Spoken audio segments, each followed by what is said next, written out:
This committee hearing ripped the mask off Ottawa. Witnesses admit we've never seen a prime minister this conflicted. Mark Carney's defense was simple: trust the system. That's not accountability.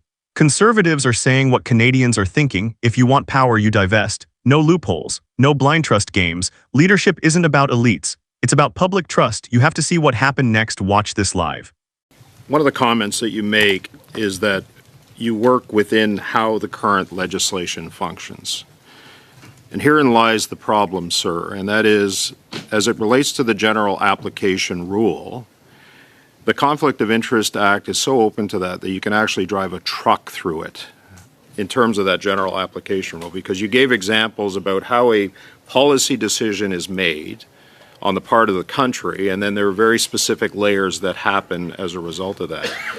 The problem is that, we're in a situation right now where some of the witnesses that have come before us have said we've never had a prime minister as conflicted as this, and here's the problem.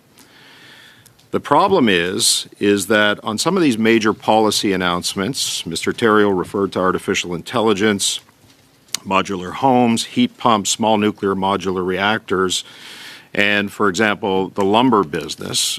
There is, within the Prime Minister's portfolio, that's being held, as we all know, in a blind trust, deferred stock units, options, and bonus incentives related to that, notwithstanding the fact that there are stocks within there. And I know you said you're making a serious effort, and the difficulty in that is under the transition fund, there are many, many entities related to that. So my question to you is, for the sake of the confidence that Canadians have in their designated public office holders, whether it's the Prime Minister or the Minister, you mentioned that you divested yourself of Brookfield assets because you did not want that to be perceived, real or otherwise, as a conflict of interest.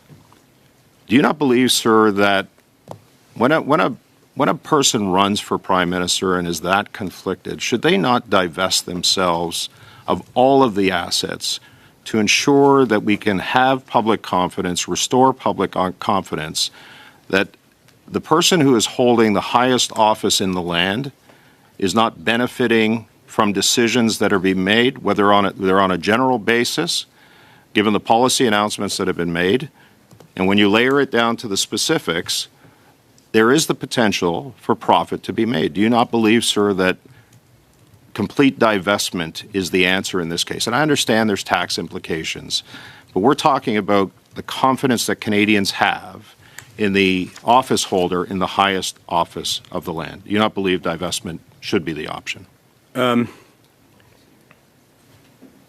Honestly, Mr. President,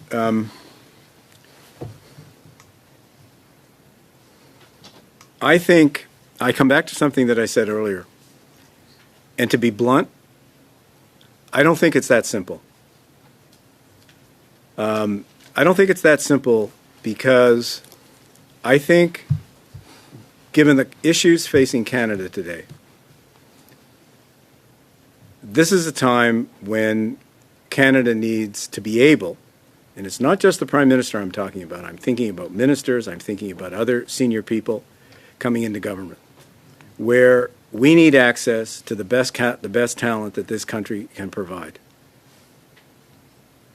I think that's fundamentally important because this country faces a set of challenges, the likes of which we probably haven't faced since the Second World War. That, I think, requires careful judgment about striking a balance between, on the one hand, the very legitimate point you make with respect to confidence and accountability and transparency, which is what the screen is all about, and why we are being so diligent and so careful about that screen, because I endorse 100% the importance of those principles in the eyes of Canadians. On the other hand, we also have to be able to get the best talent that we can because Canada needs it. And therefore, I would urge you, it's your decision. You folks got elected. I didn't get elected. It's for you to decide what that legislation should be. My job, as I've said, is I run the system that exists today. Your job is to say what should it be, and is the current system adequate? I would just urge you, in thinking that question through, to not create a set of barriers that make it impossible for talented people to come to the aid of the country at a time when we need access to the best talent that we can possibly have. And I can assure you, Mr. President, because I live it, that attracting people into the government of Canada today is not easy. There are many barriers, be it compensation barriers, be it post-employment guidelines, be it X, Y, Z. It is not easy. Now, we work within those rules because those rules are important and we do the best we can. But having access to the best talent that this country has to offer, that seems to me to be, I'll put it this way, an extremely important priority because we got to get this country going and moving forward. And I would submit to you, sir, that we can draw that talent without the backdrop of whether an individual who is in that office, whether it causes Canadians to wonder and causes parliamentarians to wonder whether they are personally benefiting from being in the position that they're in. And that goes, Mr. President, to the rigor with which we run this system.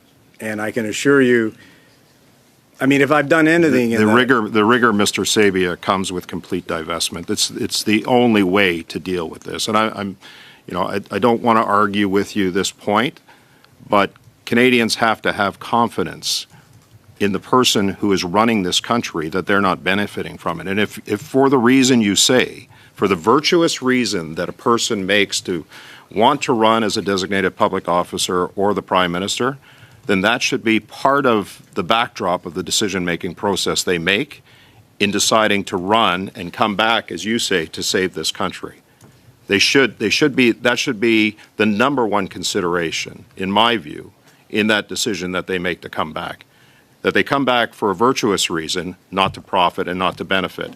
And we have to, we as a committee are charged, and I agree with you on this, and we've heard from lots of witnesses who've talked about this loophole within the Act that needs to be challenged and changed. And we are going to have a decision to make. But again, we're not trying to do this for any one individual. We have to do this in order to protect the integrity of the office of the Prime Minister and to ensure Canadians